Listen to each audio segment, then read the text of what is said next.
ujaran kebencian ya, hate speech yang dilakukan dalam akun IG atas nama Samsul underscore Jahidin terhadap klien kami Deddy Sunaria yang saat ini masih menjabat sebagai Bupati Kabupaten Melawi. Jadi berbagai fitnah dan kata-kata yang tidak layak diucapkan oleh yang merasa dirinya berpendidikan dengan kata-kata yang sangat tidak arif, tidak bijaksana, tidak sesuai dengan nilai-nilai budaya bangsa, nilai budaya masyarakat Melawi yang selalu menjunjung tinggi rasa kebersamaan dan menjunjung tinggi sopan santun di dalam masyarakat. Jadi tutur kata dan berbagai macam fitnah yang disampaikannya dalam akun tersebut menyerang klien kami secara personal. Jadi banyak sekali hal diungkapkan oleh yang bersangkutan yang diduga bernama siapa tadi? Samsul Jahidin.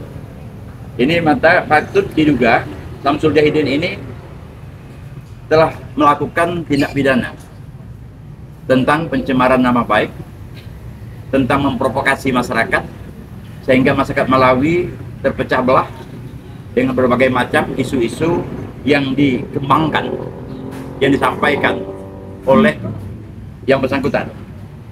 Oleh sebab itu, kami sebagai kuasa hukum dari Bupati Melawi beserta keluarga besarnya meminta kepada saudara Samsul untuk segera mencabut hal-hal yang dimasukkan, yang diunggahnya di IG beliau yang sudah cukup lama dan terus-menerus dilakukan, yang membawa perasaan yang tidak nyaman dan ketidaktenangan bukan hanya pada yang bersangkutan saja, tapi juga keluarga besar dan juga termasuk masyarakat di Kabupaten Melawi. Sekali lagi kami minta untuk segera dicabut itu semua, di take down itu semua, dan mengucapkan dan meminta maaf kepada yang bersangkutan, kepada klien kami. Jika hal ini tidak diindahkan oleh bersangkutan, maka kami akan melakukan berbagai macam upaya hukum yang terkait dengan ujaran kebencian atau hate speech yang dilakukan oleh yang bersangkutan. Ini contoh banyak sekali yang dilakukan. Beliau menuduh sebagai koruptor, kemudian Pak bisa tampilkan dikatakan sebagai bupati sebagai otak udang, ya kan? Nah kemudian ya bupati atau biadab dan macam-macam kata-kata kotor yang diungkapkan beliau yang sangat tidak layak, dan ini membuat klien kami Bupati Melawi sangat tersinggung. Dan bahkan ini sebenarnya bukan hanya persoalan Bupati Melawi sendiri atau yang bersangkutan secara personal saja, tetapi ini juga menyangkut masyarakat yang ada di Melawi. Seolah-olah Melawi itu tidak kondusif, seolah-olah Melawi itu sangat kotor, seolah-olah Melawi itu yang begitu tidak kondusif, sehingga ini akan berdampak terhadap investor, berdampak terhadap berbagai macam yang terkait dengan kemajuan dan pengembangan Kabupaten Melawi ke depan.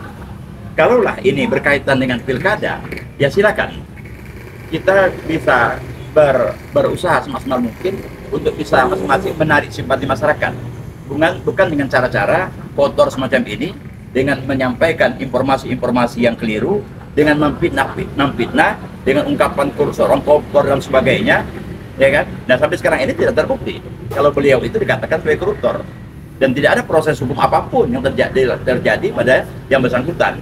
Jadi ini sungguh sangat menyakitkan sekali bagi klien kami. Jadi sekali lagi kami minta supaya yang bersangkutan segera mencabut itu semua dan melakukan permohonan maaf terhadap klien kami, keluarga besarnya, dan juga masyarakat Melawi.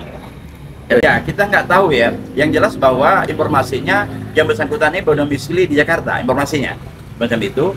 Informasinya bahwa beliau ini adalah seorang pengacara. Informasi seperti itu, ya kan? Kita nggak tahu informasinya beliau sebagai pengacara. Kalaulah memang pengacara, saya pikir beliau sangat tahu bagaimana etika-etika yang harus dilakukan, etika-etika hukum yang harus dilakukan, ya kan, oleh seorang pengacara. Nah, yang jelas bahwa yang dilakukannya adalah bukan kapasitas sebagai pengacara, yang jelas. Pengacara tidak mungkin melakukan hal-hal semacam ini. Jadi sampai saat sekarang ini tetap terus berlangsung memprovokasi masyarakat dengan bermacam-macam. Nah, kita pun tidak tahu siapa yang di belakang yang bersangkutan, tapi yang jelas bahwa beliau inilah yang telah menyebarkan hate speech, memprovokasi masyarakat, ya kan? Nah, membuat suasana di masyarakat itu menjadi gaduh. Nah, yang kita khawatirkan nantinya justru akan muncul persoalan konflik sosial akibat ini semua. Ketika nanti digoreng-goreng lagi oleh pihak-pihak lain, justru nanti akan menimbulkan chaos di masyarakat. Konflik sosial akan terjadi, ini yang kita khawatirkan. Oleh sebab itu, kita tetap akan menjaga agar suasana tetap kondusif ini. Ya, beliau mencabut itu dan cukup minta maaf. Ya, mudah-mudahan ini sudah bisa selesai. Permohonan maaf sampaikan kepada yang bersangkutan dan keluarga besarnya dan seluruh masyarakat Malawi. Nah, kita anggap selesai dari itu, kita anggap sebuah kehilapan saja. Tapi ini tidak dilakukan, maka kita akan lakukan upaya hukum yang lebih keras lagi.